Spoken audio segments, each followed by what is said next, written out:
So question for you, James. Tell me, what is the #1 thing you've learned from making films over the years? The #1 thing I've learned from making films over the years? That's a good question. The one thing I learned is that Dumbo, them say Dumbo. The swagger just big and just jumbo. The bass square make your car jump up. We have all of the gal in a bungle. Dumbo, them say Dumbo. Yo, welcome on, guys. Verdimus as usual with the Grill Sergeant up in here. Grill Sergeant, and actually today we're doing some shooting around. So figure out the process. We're using iPhone and a red cam. So the red cam is going to be for interviews. The iPhone is going to be for everything else. So we just been doing some shots. I was doing some walking shots up there, and they look pretty cool. And then we're just figuring out the rest of the narrative. But pretty exciting stuff. We're gonna get something to eat right now. And this man a juggle. Yeah. Got you in. I got a little piece of it, but Yeah. that's the plan still. Really kind of cool doing this because, you know, mobility is very important. And when I was thinking of doing the original shots, I was thinking more about the red cam for some reason. But with the iPhone, especially shooting at with ProRes, which is really high quality codec, you know, the world is yours basically. So we're gonna spend the next 2-3 days like getting a lot of really cool shots around the place and making stuff happen. Boom bang. Yeah man, so what? They're back Pollo Koreana right now. We're gonna have some Korean chicken wings, and I'm here with the man himself, you know, filmmaker. So question for you, James. Tell me, what is the #1 thing you've learned from making films over the years? The #1 thing I've learned from making films over the years? That's a good question. The one thing I learned is that, you know, you may have a story, you may have something that you want to say or express. Like me, I'm a visual person. It's like I learn best visually, I express myself visually. It's where it's the least ambiguity. And when you get excited, I get excited about these ideas and these projects or something to say. And what I've learned the most is like, if you want someone else to have that much excitement in your own project, you have to keep that energy going nonstop. You have to, once you get somebody intrigued, I mean, you can't hassle people, but once you get somebody intrigued within what you want to do to make it happen, you have to really truly believe in it. You have to put everything you have into it. It's like, and this is, for me, this is 25 years in the making of studying hard, going to school, what have you. And through all that, the people are your most important resource in telling the story and making a film. So you have to deal with them first. So, Mad, you heard it from the man himself. People, energy, excitement, 25 years, the Grill Sergeant. Boom.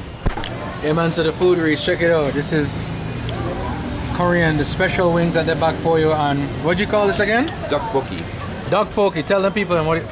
Tteokbokki is it's a rice dumpling, and they serve it in a spicy broth or a thick with Korean spices, usually with a boiled egg.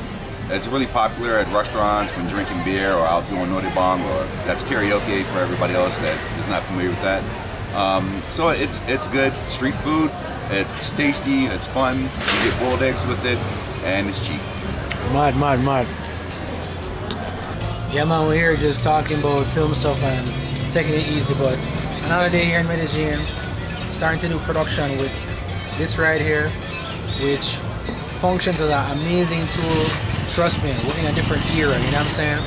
The level of mobility and access you have with a phone or something like an Osmo and a proper mic and stuff, you can tell so many stories. You can just like pick up and go. So we're there, another day coming at you. Watch out for the next one. See me? Boom bam. Yeah man, so we're leaving Provenza right now. We were shooting by Carl G's restaurant. Various places, right? We're shooting by various places. Yeah, so I'm like kind of feeling it out because I'm kind of figuring out the direction I'm trying to go in, but I don't really have the 100% script in my brain. But I'm trying to capture things while I'm here in the moment. So hopefully I'll be able to cut everything together cohesively, you see me? So we're gonna pass by Dance Free right now, and it's 7:30, but I hope they're still doing the language exchange so we can capture some of that footage and see where we're going, you see me? trip. Vamos.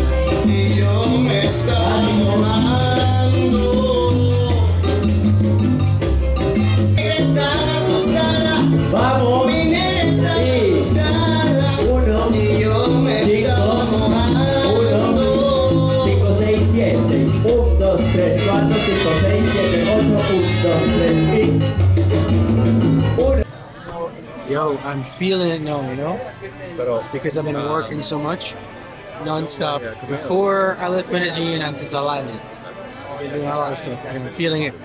But, you know, that's part of the process. I have this one chance right now to produce a certain story with, you know, my friend and his help, and I will guide that in meetings and so on. So that's just how it is when you're trying to produce things. You know, you try and do as much as possible. Don't push too hard. And when I feel myself getting really tired, I know I need to drop it. But today was a very physical day. There's a lot of up and down, talking, thinking, editing. But we'll continue, and as usual, I have one of my drinks there. Catch you later. Yo, brother, you can't eat all that? You can't eat all of that, brother? We will try.